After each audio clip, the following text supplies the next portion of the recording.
Alright, hello everyone, it's Happy, and today we're going to be comparing the is-4 and the is-7 side by side to find out which tank you should go for next. So without further ado, let's just start this video. Let's go!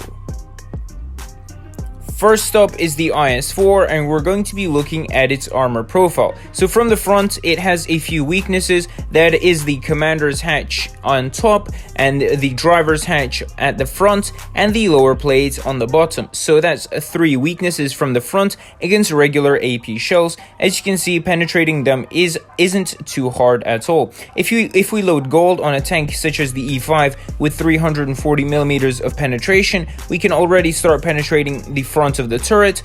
Furthermore, the front of the hull is easily penetrated as well. So that's that. If we start turning to the side, the is-4 is still very red, and the cheeks are very hard to pen. Furthermore, the sides are still very strong. However, I've always taught you guys that if you shoot just in front of the tracks or just below the tracks, you can actually penetrate the is-4 with relative ease. Next up, we have the is-7, and here the same problem goes on. We have a little commander's hatch or viewing port, whatever you want to call it. Furthermore, you have a big fat lower plate, which is easy to penetrate. So we have two weak spots at the front. Furthermore, if we load gold, the front of the hull can also be penetrated, while the cheeks can also be penned by gold from strong tanks such as the E5 that have a very high penetration with gold. If we turn to the side, here we start seeing problems. As you can see, since the is-7 is a pike nose, penetrating it is a little bit easier, but it is still relatively pink, so don't think the is-7 has no armor. The is-7 is very thickly armored, and the sides are super strong as well. The legend goes that the sides of an is-7 are made out of, insane metals, and as you can see here, penetrating the sides due to the spaced armor is very hard, so that's no joke. However, the is-7 has similar problems to that of the is-4. If you shoot just below or around the tracks, there is a gray area which you can actually penetrate with regular AP shells. Now we're going to be talking about the mobility of both tanks. And here, the is-7 definitely wins. The speed forward is 50 kilometers per hour, and the power to weight ratio is insane on the is-7. And the is-7 definitely wins in terms of mobility, at least in my head, because of the fact that you can get to positions quicker and you can go after that damage at the end of the game a lot faster. I'm not saying the is-4 is slow by any means, it's just the fact that the is-7 is a little bit faster.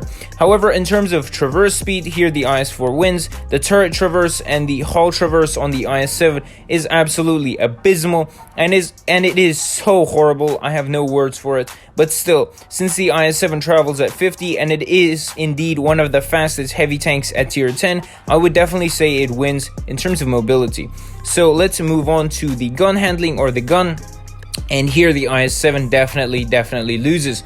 Here the aim time is the same compared to the is-4, of course, and the dispersion is a little bit worse on the is-7. However, the biggest difference here is the DPM. The DPM on the is-7 is a lot worse compared to the is-4.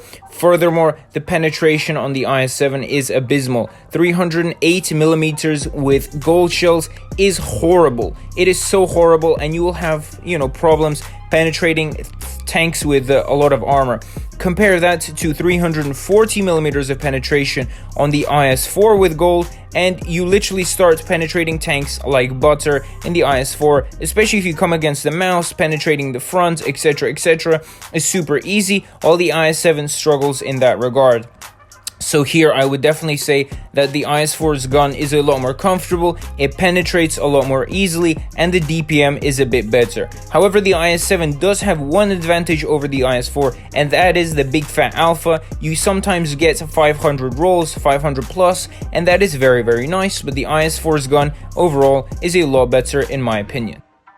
Now onto a quick 1 versus 1 to talk about the strengths and weaknesses of both tanks. Furthermore, I'm going to be talking about the playstyle on both of these vehicles. So I'm here with my friend from Mercy, and he's on the is-4 and I'm on the is-7. So here, as you can see, the is-4's strength is definitely the fact that you can block shells even though your armor is gray. As you can see there, the is-4's armor was gray, however the shot didn't go through, and same with me according to my friend. However, the driver's hatch, again, is a big weakness, so penetrating that is quite easy. Now we are playing AP only, so penetrating an is-7 with an is-4 is very, very hard. However, my friend is doing his best. So as you can see here, I'm in a face hug, and here there is no way the is-4 can technically penetrate me unless he can somehow get hold of my lower plate, because my commander's hatch, or the viewing port, whatever it's called, is very hard to find or hit as well. So here the is-4 again is very weak in a face hug against an is-7, since it is a lot easier to penetrate. So that's pretty much that. As you can see here, I think the outcome of this game is already decided because of the fact that I stand in a face hug, and so the is-4 can't really do much against me. It's almost impossible to do anything with gold, and so penetrating me is pretty much impossible, and I hit the commander's hatch again. However, don't forget about the very, very weak modules on the is-7, guys. The fire and also ammo rack. Yeah, don't forget that one. The is-7 is notorious for being ammo racked with relative ease. Obviously, the playstyle on both tanks is very, very similar. You stay in the front line, so you come to the first line and you smash tanks from the other side. However, keep in mind that the reload time on the is-7 is very, very long, over 10 seconds, so don't miss your shots on the is-7, because if you miss once, you know, that DPM, it won't really come back. Same with the is-4. Even though the DPM is a little bit better, the DPM is still horrible on both tanks, so try and not miss any of your shots. Furthermore, use your armor, hide your lower plate, and try and be aggressive as possible in these tanks. Don't go hull down because of your 6 degrees of gun depression, which is absolutely horrible.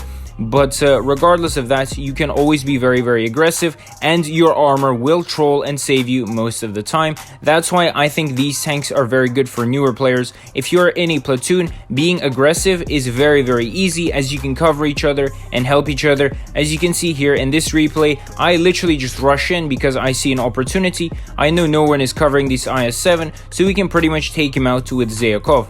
Next, we're going to be going after the Kron, because again, he's isolated, and then we're going to be clapping the E100. Simple as that. There's two of us, very armored and fast mobile tanks, and you get to clap these tanks.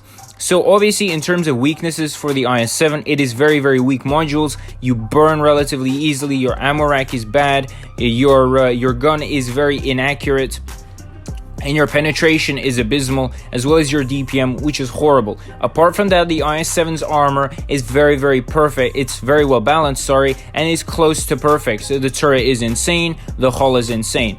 Similar to the is-4. The hull is insane on the is-4, the mobility is very good on the is-4, the gun is very nice on the is-4. Furthermore, the turret is also very good on the is-4. The only thing lacking again on the is-4 is probably that gun depression. Furthermore, a bit of DPM, but that is obviously for balancing issues. Overall, both tanks are very well balanced. In my opinion, the is-7 is really bad because of that gun. I simply dislike it.